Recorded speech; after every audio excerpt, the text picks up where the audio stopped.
Hello everybody, it's Scott again, back with another episode of the Sengoku series. And today I want to talk about religion in Japan, specifically Shinto and Buddhism. I was originally planning to do Christianity, but it occurred to me that talking about Christianity would involve talking about the Jesuits, the Franciscans, all these Jesuit missionaries, or European missionaries that came over during the medieval period and their interactions with the various warlords of Japan, and that would be a video on itself, of itself, and I may do that as my next video. We'll see. But I just knew that I would be covering so much complex topics and, esoteric practices of Buddhism and the history of Buddhism in Japan, that this would be enough for a video. And this is meant for beginners who have encountered, samurai and medieval Japan and pop culture and want to learn a little more. I don't want this to be too overwhelming for you. So we're only going to cover Shinto and Buddhism in medieval Japan in this episode. It was suggested that I get some props and stuff. I don't have a backdrop of Mount Fuji or anything cool or fun like that. I do have a golden Buddha statue. I am a Buddhist myself, so I thought I would add it up, add it to the mix, make things a little more exciting. Probably as exciting as it's going to get in these videos, but why not? It's a beautiful October day in Washington, D.C. Got my coffee, got my Buddha, so let's get started. And I think it's important to realize right off the bat that in Japanese culture, religion is not thought of as the same way as it is in the West. In fact, religion as a concept did not really exist in Japan until the modern era. When we think of religion in the West, we tend to think, oh, that's a belief system. Someone tells you, I'm a Christian, I'm a Jew, I'm a Muslim. Instantly you think, okay, I know what that person believes about, the creation of the universe, who God is, and so on. We don't really think of it as practice because practice is more of a private thing. Like someone may go to church or mosque or temple or whatever, but that's something they do with their own community. It's not something they go out and do publicly and sort of bring it out into the open. In fact, I think in most places in the West, it's kind of frowned on to be very overtly religious, I guess you could say. In Japan, it's very much the opposite, in that it's not so much about belief systems as it is about festivals, rituals, getting blessings, accessing the sacred. In Japan, there's a very thin line between sort of the material world, the quote-unquote real world, and the spiritual world. It's very easy to sort of tap into the world of spirits and the sacred. In fact, if you want things like a good harvest or a healthy family, or you want your child to be born healthy, you need to go out and participate in these rituals, go to a shrine or a temple, and ask for these blessings and seek these blessings. And this is really a key part of the first faith we're going to talk about, which is the Shinto faith. It's an indigenous religion to Japan, meaning that they came up with it. It's part of Japanese culture, and historically it's been very localized, regionalized, not very formalized, not very organized or institutionalized. Villages would basically handle this. In a village you would have a shrine and a priest, and the priest would be a member of a family that had always produced the priest for that village since time out of mind. So it wasn't so much like a political institution the way that Buddhist temples became. It was more of a localized, almost like civil society type of thing. So you would basically pray to these spirits, kami they're called, K-A-M-I, and ask for their blessings. And there are different kami. I'll name just a few of them. Ones that you often encounter in works about the samurai and warlords from this time period are Bishamonten, who's a god of fortune, but also a god of war. He's considered one of 4 heavenly kings in the Shinto faith. There's Hachiman, which is another god of war, who's, I think, the personification or the deification of a emperor of Japan, Emperor Ojin, I believe. So it is, again, it's worth mentioning that living people could become deified as spirits, Shinto spirits, after their death. So again, a very thin line between the real world, the world of mortals, and the spiritual world. And another important one was Inari, who is the spirit of commerce and agriculture. Actually, a fox spirit is Inari. So again, if you want a bountiful harvest, if you want to pay off your landlord, feed your family, and maybe have a little left over to sell for disposable income, you go and seek the blessings of Inari for that season. Now, like I said, this was a local practice. Like I said, priests were people in your village, basically. However, Shinto did have a bit of the state to it, in the sense that it's been a part of sort of the Shinto mythology that the sun goddess, who's sort of one of the most important spirits, if not the most important spirit in the Shinto faith, it's believed that the emperor of Japan is descended from the sun goddess. So the entire imperial bloodline, goes from the current emperor all the way up to the sun goddess. So hence you have a justification for divine rule, basically. The emperor of Japan not only is honored and revered, but has a mandate from heaven, being of divine descent himself. And this later goes on after the medieval period. In the modern era, Shinto is sort of revived. It's sort of taken from being this very local, sort of salt of the earth, folk religion type deal, and made much more of an instrument of the nationalism and sort of right-wing patriotism and revering the emperor that we associate with fascist Japan in the 20th century. And there are a lot of Japanese scholars today who believe that the idea of Shinto as a actual faith or a formal religion is purely a modern invention, that there's always been sort of this spirit worship, kami worship in Japan, since time out of mind, but it never really had a formal name to it. It never really had any kind of organization to it until the modern era, when a line was sort of drawn between Shinto and Buddhism. Because as we'll see, when Buddhism is introduced in the 6th century to Japan, there's sort of a merger of sorts between Buddhism and the Shinto faith. And for your average Japanese person, they don't see a distinction. To seek the blessings of kami, of spirits, and also to be a Buddhist and seek salvation through Buddhist teachings. They're not by any means mutually exclusive. They're just different ways of accessing the sacred and getting sort of help from sacred beings or sacred sources. Something I should also mention about Shinto before moving on is that there's a very strong sense of defilement. So it's not sin in the sense that we think of in the West as bad behavior.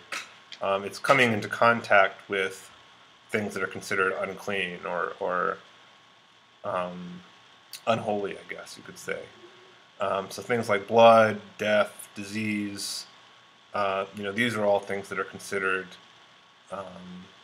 defiling, just dirty, unclean.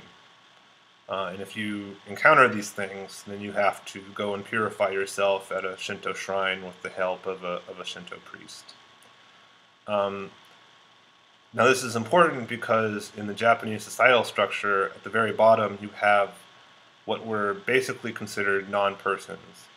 And these were people who were employed in professions that dealt almost exclusively with these sort of defiling acts. So people like butchers who killed animals for a living and handled dead animal bodies, undertakers who handled dead human bodies, leather workers. These people were considered to be part of a class of people who were, by their very sort of livelihood, unclean and dirty, and were treated as outcasts, as non-people, and were discriminated against well into the modern era.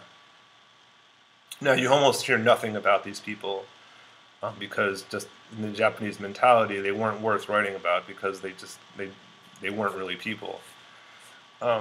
Thankfully, this has been acknowledged, and there's been improvements in terms of civil rights and civil liberties and so on.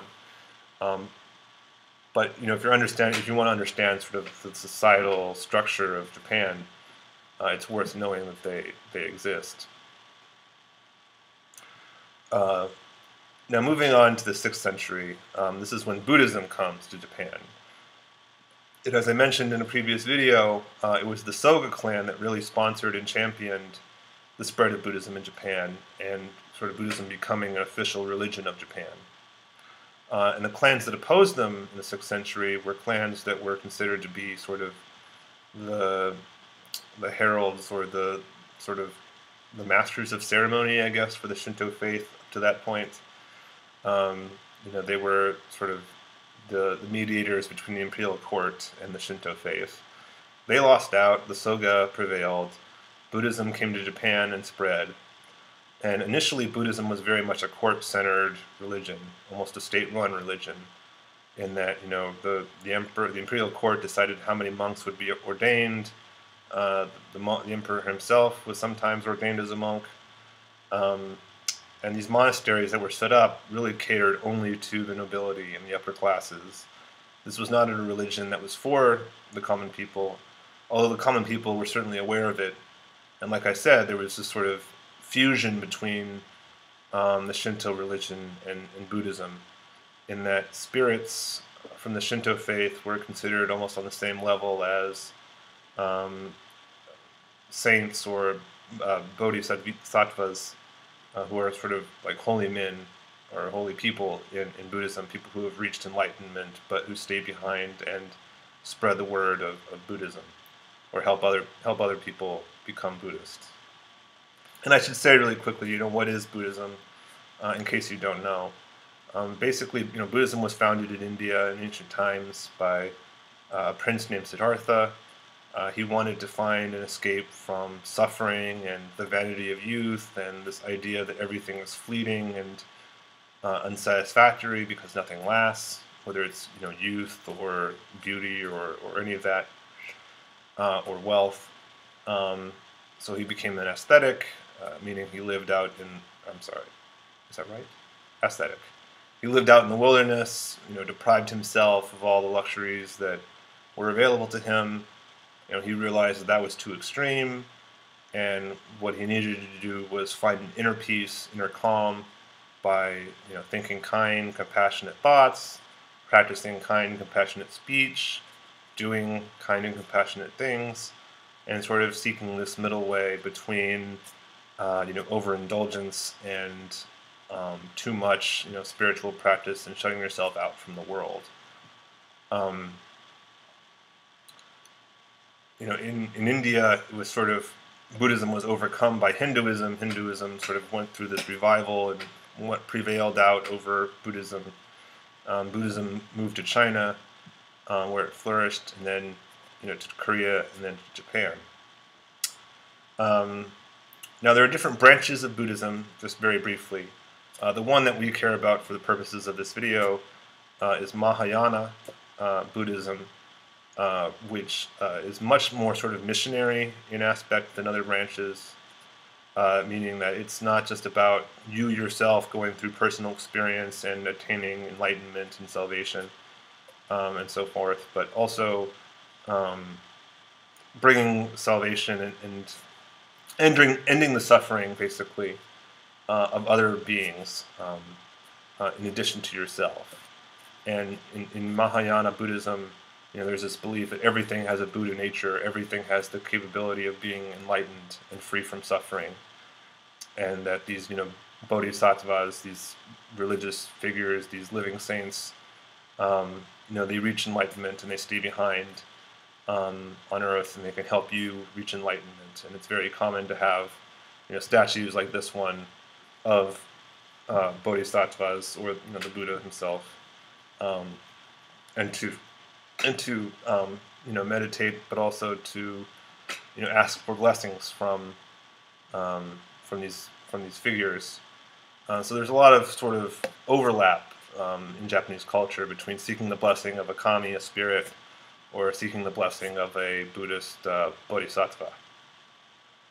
Anyway, so in the 8th century, monks in Japan start going over to China to learn about sort of the new thinking of Buddhist schools there. It's sort of like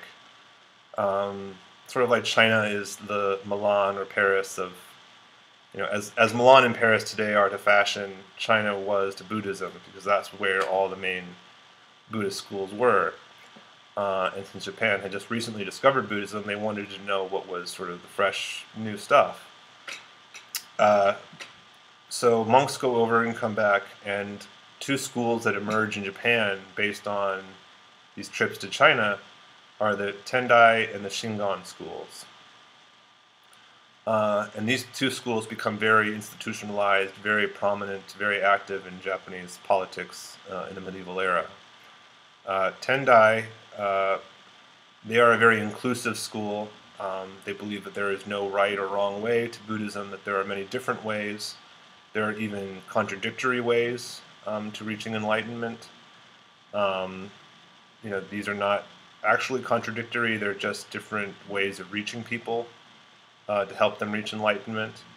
The key text for Tendai is the Lotus Sutra, which is a collection of some of the later teachings of the Buddha before he died.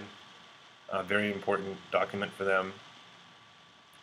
And they also believe in the decline of sort of morality, or Buddhist morality, or sort of the idea that the world will grow so sick from moral decay that it'll reach sort of an end point, or a time of decline.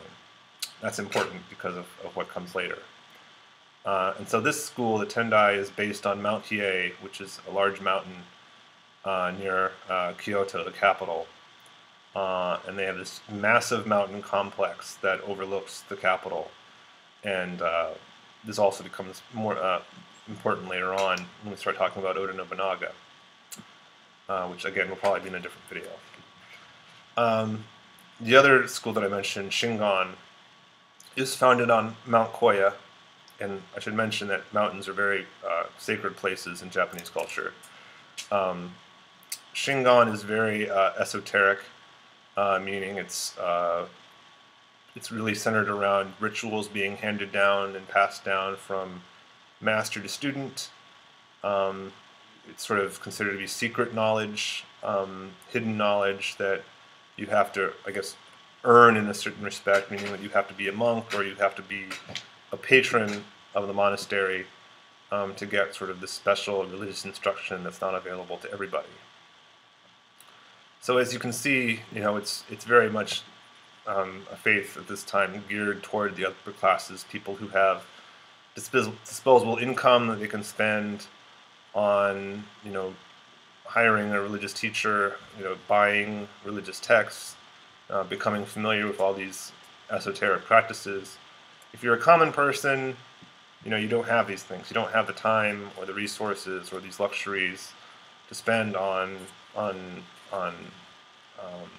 learning more about being a good Buddhist. You're out there breaking your back in the fields, trying to keep your family alive, and once in a while you might take part in a festival or go to a Shinto shrine or a Buddhist temple and ask for a blessing, but that's about as much as you can do. So these temples, they're not purely on the side of the courts and the nobility. In fact, they are often antagonistic to them. Something that happens, you may have heard of, warrior monks. And many of these temples would employ sort of private armies of monks and if something was going on in the capital they didn't like, if the emperor was making decisions they didn't approve of, they would send these warrior monks into the capital to raid, pillage, burn, and just cause havoc until they got their way. And there's a famous anecdote about an emperor saying that there are 3 things that he couldn't control. 1 being the roll of the dice, 2 being the flow of the river, and 3 being the monks on the mountain. So it really, you shouldn't think of Buddhist monks in medieval Japan as being like the Dalai Lama or the monks who protested the war in Vietnam. It's more helpful to think of sort of the Catholic clergy or clergy in medieval Europe, and that they're ostensibly all about the faith and saving souls and all that stuff, but it's not really the case. It's they're out there using their privilege that's afforded to them by their religious status to basically be another kind of upper class, if you will. We tend to think of Buddhism as being this great equalizing or egalitarian religion. It's very humble and so on. But just as Christianity and Islam, and other faiths hold that everyone is equal before God, did that mean that clerics of those faiths suddenly humbled themselves and considered themselves on the same rank as commoners in the medieval era? No, certainly not then. You might have the Pope today riding around in a Fiat, acting modest and humble, but that does not mean that the popes in the medieval era were by any means humble or modest at all, or even good, behaving well. We know popes had children, which they're not supposed to, and similarly, Buddhist monks in the medieval era in Japan, they had women and families up on these mountains. They were not being saints by any stretch of the imagination. They were just human beings who were using their special status afforded to them to live a good life, a comfortable life, put it that way. So this is sort of the status quo up until the 13th century, when 2 new schools of Buddhism appear on the scene, both coming from the Tendai school. The first one I'll talk about is Nichiren Buddhism, which comes from a monk named Nichiren. He believes very much in the Lotus Sutra, which is, again, the key document of the Buddhist teachings for the Tendai school. He also believes that you don't need to be intimately familiar with the Lotus Sutra and all the different teachings and rituals and chants and so on. But all you need to do is chant a phrase that basically means paying homage to the Lotus Sutra as a holy document. And that alone is sufficient enough to save your soul and to really put you in good standing as a Buddhist, so to speak. Nichiren also believes that Japan in the medieval era has reached this point of moral decay, that the world has become so sick from sort of just, bad behavior, sinful behavior, degeneration, indolence, all that stuff. And it's basically the end times. It's the end of days. It's almost an apocalyptic scenario. And the only way to save Japan is that everyone has to embrace this particular kind of Buddhism. And not only are other schools of Buddhism wrong, but they have to be actively opposed and fought against. So you have Nichiren's followers taking up arms and destroying temples of rival schools, attacking followers of rival schools.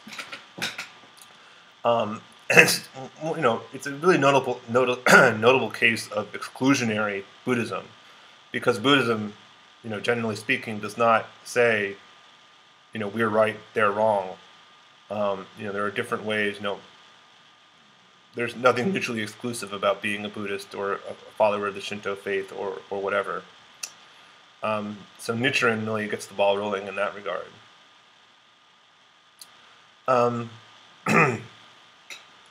So, because it's so simple to be a good Nichiren Buddhist, all you have to do is chant this phrase and believe that everyone else is wrong, it becomes very popular with the common people. It's very not popular with the upper classes because it's very hostile to the status quo. It's hostile to all these already existing and sponsored Buddhist schools. But it is very popular, especially with city folk and merchants. I'm not exactly sure why it caters to them, but very popular with them. And it sort of takes off. Nichiren himself, who never really wants to found his own school of Buddhism, who just writes a lot and comes up with his own doctrine. It's really his followers who set up Nichiren Buddhism as its own thing. He gets exiled and banished several times. There are attempts on his life, but he survives and dies, and his sons and followers carry on Nichiren Buddhism, well into the future.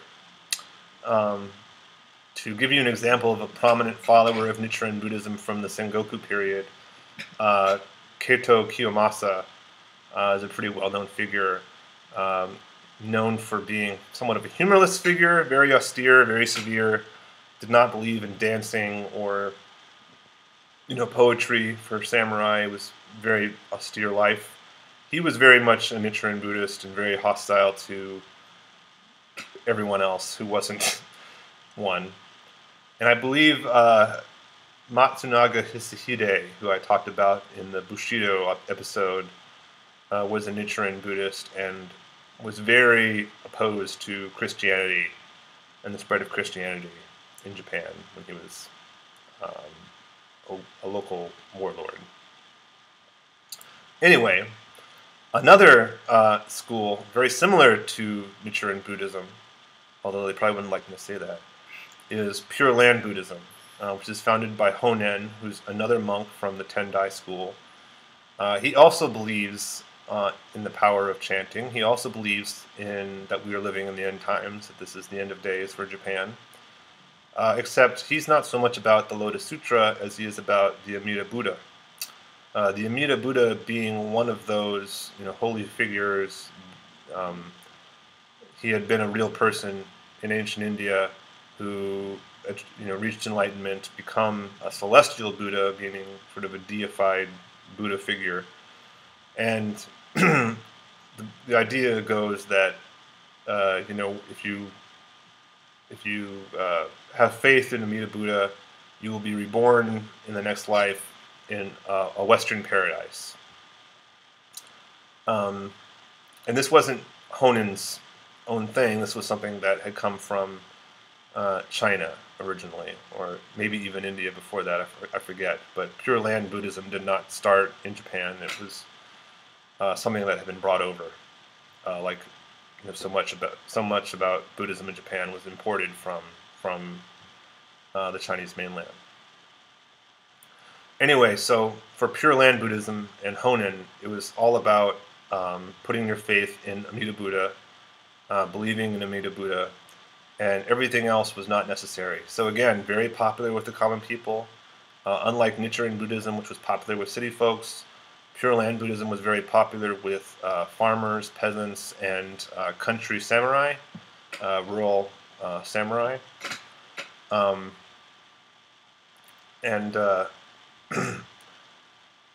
So Honen, like Nichiren, was chased out of town. Again, not treated well by the powers that be, because his worldview was so hostile to the status quo. One of his followers was a guy named Shinran, who kept Pure Land Buddhism alive, wrote a lot about Pure Land Buddhism, and again, I don't think really intending to create his own school of Buddhism. His own followers created an offshoot, or sort of a branch of a branch, if you will, by creating the true Pure Land Buddhism school. And this school was sort of on the decline until the 15th century, which is when we start getting into the actual Sengoku period. A guy named Renyo, another monk, he's a member of the true Pure Land Buddhism school. He really reinvigorates the school. He simplifies a lot of the writing that Shinran had done. He makes it more accessible to the people. He organizes true Pure Land Buddhism around the Honganji, which is the temple where Shinran is buried. It's based in the capital, and it sort of becomes the main temple of the school, and it's something that would later become common practice throughout Japan, the idea that every school has its own main temple. But Honganji was the main temple for true Pure Land Buddhism. And something else that happens as a result of the Onin War, which I talked about in the last podcast, you have this breakdown of central order. There is no more central authority or sovereign in Japan. It's everyone out for themselves. It's chaos, bloodshed. Just everyone's, it's all against all, basically. So followers of the true Pure Land Buddhism start organizing into what is called Ikko-ikki.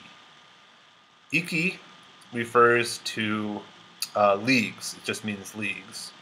And in the past, before this, you had ikki that were set up purely by commoners to protest taxes or debts that they felt were unreasonable. Ikko means single-minded, and it had been a term applied to the true Pure Land Buddhism school because they were so single-minded in their devotion to Amida Buddha. So Ikko-ikki literally means single-minded league, and it just means the militant followers of the true Pure Land Buddhism school that were themselves a part of or followers of the Honganji temple. And that's something else that I know this is already complicated enough, but there were different temples and different sects or branches of true Pure Land Buddhism, and Honganji just happened to be the most powerful and prominent one. So you could be a true Pure Land Buddhist without technically being a follower of Honganji. But the Ikko-ikki were militant followers of the Honganji true Pure Land Buddhism school, and they're often encountered because they were so well organized. They were a national force. You had these sort of autonomous peasant villages all over Japan, but they were just like, here's a village here, here's a village there, here's a village there. The Ikko-ikki, because they were subordinate to this powerful temple that had followers all over Japan, were really a national force to be reckoned with, which is why you do encounter them so often in discussions of Sengoku Japan.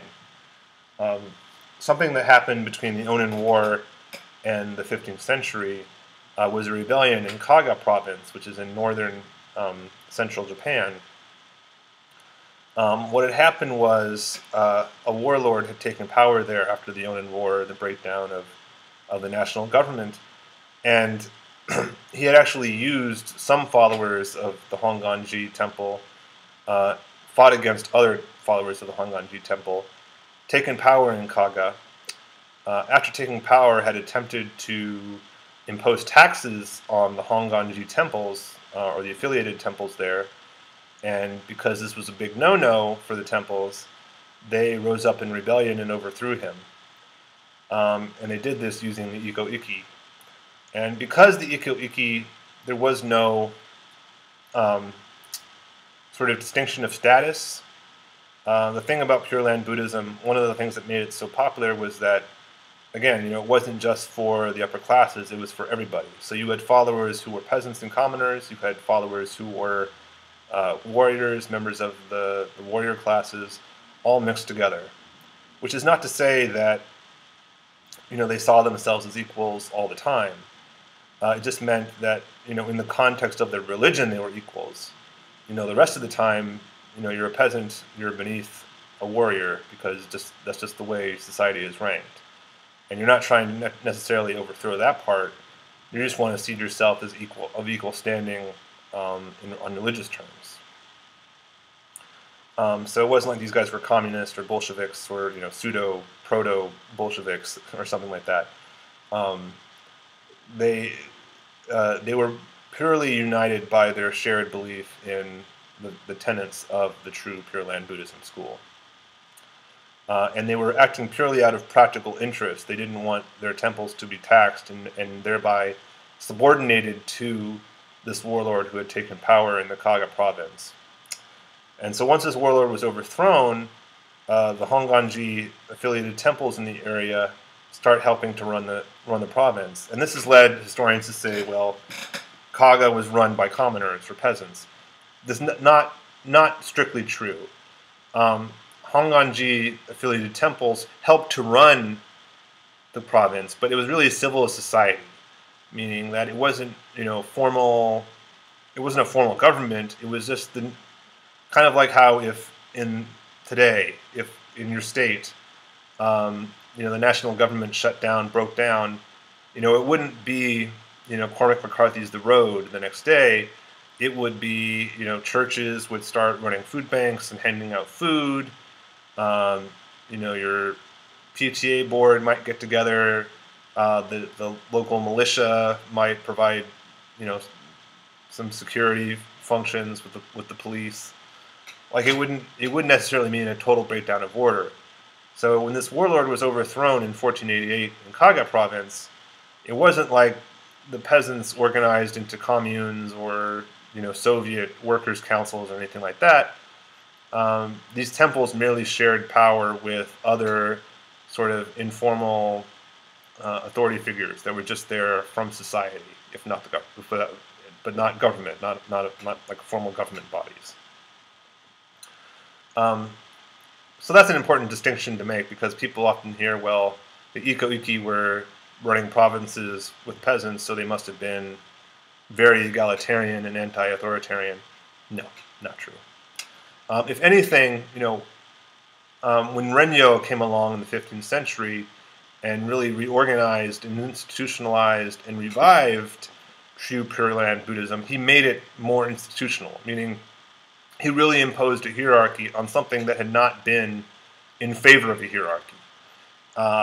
When it had started, it had been very inclusive. Women had been welcomed into religious activities, which had been a big, taboo thing before that.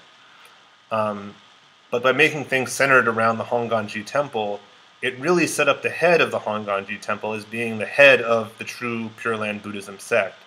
And so he becomes sort of the autocratic ruler of the sect. I mean, his word isn't strictly law, but it also sort of is. He doesn't explicitly say, I am, the authority here.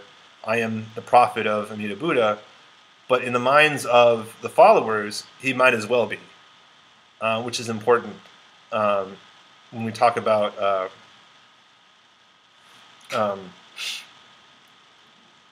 fighting against Oda Nobunaga. But it also should be said that the head of the Honganji wasn't giving out orders saying march here, march there, take over this province. Ikko-ikki were very informal in the sense that they were saying, if you're attacking our temple, we're going to rise up and fight to defend it. If you're trying to tax our temple, we're going to rise up and try to defend it. If you're spreading a school of Buddhism or a faith that we don't agree with, we're going to rise up and fight you. There were cases where, much like the Nichiren Buddhists, Ikko-ikki would attack temples of different schools and desecrate Buddhist relics and so forth, because they believed that all you needed was to make this vow to Amida Buddha. That's all you need. So to show how my faith works, I'm going to destroy all these other Buddhist items to show that these things don't matter. And it's important to note that this idea of us versus them really made the Ikko-ikki such a powerful fighting force. Because if you sort of see yourself as on equal standing with other followers of different schools, you may not want to fight against them for religious reasons, because they're just doing their own thing, you're doing your thing. But if you believe that they're wrong and you're right, that really forces you to pick a side. And a classic example is in the 1560s, Tokugawa Yasu is the head of Mikawa province. and he decides that he's going to tax the Honganji affiliated temples in his province. He goes to do that. They rise up against him, and several of his followers, like the samurai underneath him, decide to side with the Honganji and take sides against him. Honda Masanobu, being one of the more prominent members of his samurai band, decides to fight on the side of Honganji against Tokugawa Yasu. And this causes Tokugawa Yasu a lot of problems. Eventually he wins and prevails and ends up burning these Honganji temples to the ground. And he mostly forgives and forgets when it comes to the retainers who turned against him. But it really shows that this was not a case of, oh, I'm going to put my religion on the back burner because it's not really forcing me to take sides against my lord. With the Honganji faith, or the true Pure Land Buddhist faith, you really do have to pick a side because you're either with Amida Buddha or you're against him. After the 1560s and the 1570s, you have Oda Nobunaga becomes really the chief, or the most powerful warlord in Japan. He has control of the capital. He's installed a shogun who acts as his puppet, basically, even though the shogun isn't too happy about that. And he's faced with this problem of the Honganji, because Oda Nobunaga is pushing for unification. He wants to bring all of Japan under his control. So he can't have any autonomous clans or warlords or temples that refuse to acknowledge him as supreme over them. And the Honganji don't want to acknowledge him as over them. So the head of the Honganji at this time, a monk named Kenyo, calls on his followers, the Ikkōikki, to rise up, take up arms, and fight against Oda Nobunaga. And there's a scholar named Carol Richmond Sang, who has written a lot about this in English. So again, if you have access to the money to afford academic books, or a library that has academic books, I highly suggest that you go seek out her work on the Ikko-ikki. But she talks about how, in sort of issuing this call to arms, Kenyo was really exercising sort of an autocratic authority, because in the past he had used the power of excommunication against people who had refused to fight on behalf of the Honganji. Meaning that if they refused to fight for him, he would kick them out of the faith, and they would be sort of condemned to hell, really, because, again, if you're not on the side of Amida Buddha, you're going to hell. And so he never, Kenyo never said, if you will fight for me against Oda Nobunaga, you will be reborn in paradise, your salvation is guaranteed. But again, it's implicitly understood that if you don't fight, and that means you're excommunicated from the faith, if you do fight, you're in good standing with the faith, and you will be reborn in the Western paradise, and you will be in Amida Buddha's good graces. Now, you may have heard, if you've read or seen anything about the Ikko-ikki, they had these banners that said, advance and be reborn into paradise, retreat and go instantly to hell. And this, again, is often seen as them being sort of these fanatical, crazy, almost like a, Sengoku period ISIS, if you will. But in reality, it's just them stating the nature of their vow, which is, if you die fighting for Amida Buddha, you will be reborn into paradise. It's that simple. If you don't, it's that simple. You won't. You'll go to hell. So, to make a long story short, the Honganji resisted for a long time. Not so much their temple in the capital, but they had another one, the Ishiyama Honganji in modern-day Osaka, which is to the west of the capital, Kyoto. They held out for a long time in a fortress temple, really, and they got supplied by other clans that were opposed to Oda Nobunaga for a while, but eventually Oda Nobunaga prevailed, Thousands were slaughtered by Oda Nobunaga and his men. Kenyo managed to survive, and interestingly, the Hongan-ji managed to survive. And after Oda Nobunaga died, his successor, Toyotomi Hideyoshi, actually patronized the Hongan-ji, as his strategy was, instead of submit or die, was let's make a deal. He found it easier to sort of entice the Hongan-ji to be under him than to just wipe them out from existence. But it's interesting to note that after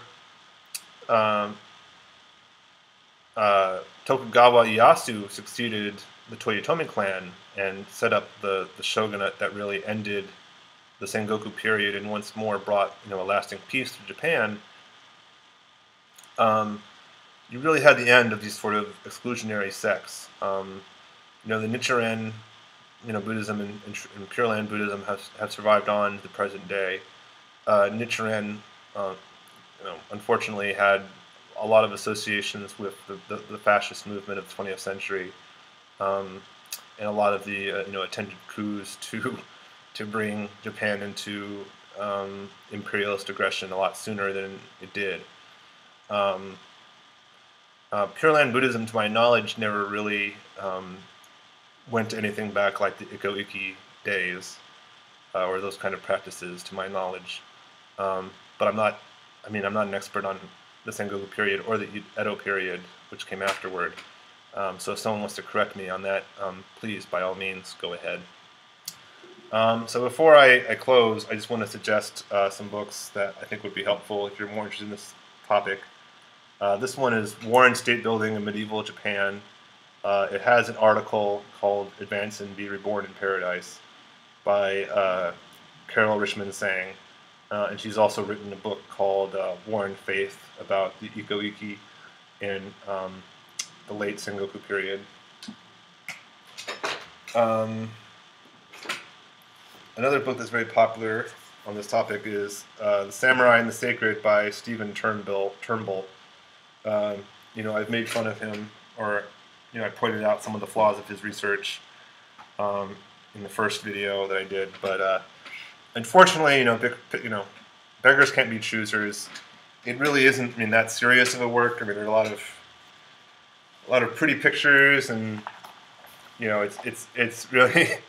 Not that there's anything wrong with pictures in books, mind you, but it's really not meant as an academic work. But if you're looking for sort of an entry-level text into religion in medieval Japan and the samurai and their interactions with religion, the relationship with religion and faith, it's a great place to get started. And it's available on the Samurai Archives bookstore. So if you're looking to throw those guys some money, which you should be, buy it through them. So that's it for me today.